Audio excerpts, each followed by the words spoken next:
Benjamin Franklin Bridge opened on July 1st, 1926. Planning of the bridge began in 1920 when the Delaware River Port Authority appointed Polish engineer Ralph Majewski as the chief engineer. Prior to its opening, the cities of Philadelphia and Camden had to rely on Cooper's ferry system to transport citizens across the Delaware. With the perfection of the assembly line by Henry Ford, the increasing populations of Philadelphia and Camden, and the added stress on the ferry system, citizens needed an efficient means of crossing the Delaware. The best economic site chosen by the Board of Engineers was 6th and Ray Streets in Philadelphia and 2nd and Pearl Streets in Camden. This location was chosen for it had the best traffic pattern, the least harmful community impact, and the least cost. The initial plan called for 6 lanes for vehicles, composed of 4 rapid transit lines and 2 walkways. The plan, of course, called for approaches which would lead onto the bridge, running between 5th and 6th Streets and Race and Vine Streets in Philadelphia, and from Delaware Avenue to 3rd Street in between Birch and Pearl Streets in Camden. The bridge could not be immediately constructed, for many commercial, residential, and other sundry properties had to first be destroyed. Among the many were Wilbur's Chocolate and Pier 11 in Philadelphia. St. George's Church, the oldest Methodist church in the world, which dates back to 1769, was originally in the way of the proposed bridge, but a public uproar led to a court battle which forced Majewski to move the plans 14 feet from the bridge. St. Augustine's Church, the oldest Augustinian church in Philadelphia, which dates back to 1796, was also nestled at the base of the bridge, and in 1992, the top of the church blew off onto the bridge, closing for 3 days. The construction of the bridge itself would begin on January 1st, 1922, the first task being to lay the 2 foundations which were created by caissons. A caisson, a large box, was filled with cement and sunk to the riverbed. The bottom of the caisson contained a knife-cutting edge which enabled the digging into the riverbed.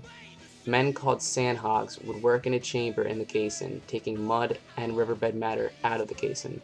Along with the caissons, there would be 2 anchorages as well, one in Camden and one in Philadelphia. The wires from the bridge would loop around the steel eyebrows of the anchorage and would resist the pull of the bridge's main gables. The length between the anchorages was 3,536 feet. After the caisson reached bed, the foundations for the 2 main towers could be built. 1 month after the towers were completed and the first 12 wires were hoisted on the towers, wires were used to create the footwalks. These footwalks were completed 6 weeks after the initial 12 wires were hoisted. Following the initial wires and the footwalks, the 2 main cables could finally be installed. These cables were extremely heavy and were built up and composed of 18,666 wires each. On August 8, 1924, members of the Delaware River Bridge Joint Commission made the first official crossing on the footwalk. The local radio, WLIT, broadcasted the ceremony, which included speeches by Majewski and politicians. Installation of the 1,750-foot main span began on March 1925. The main span was first installed adjacent to the towers, and it would span from the towers to the midspan and from the midspan to the anchorages. The finished product weighed about 720,000 tons. The opening of the Delaware River Bridge took place on July 1st, 1926.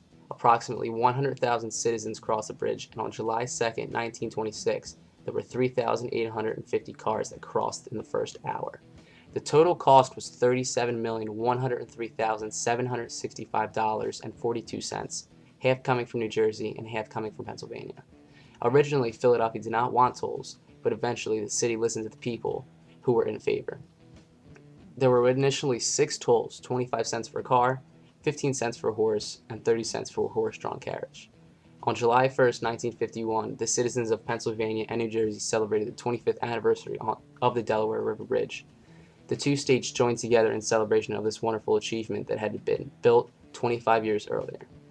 In 1956, the bridge was officially renamed the Benjamin Franklin Bridge, and the ceremony was held on January 7, 1956, on Benjamin Franklin's birthday.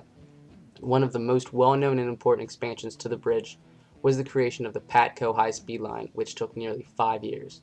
The first train opened to the public ran on February 15, 1969, and the entire length of the rail line was 14 2/10 of a mile.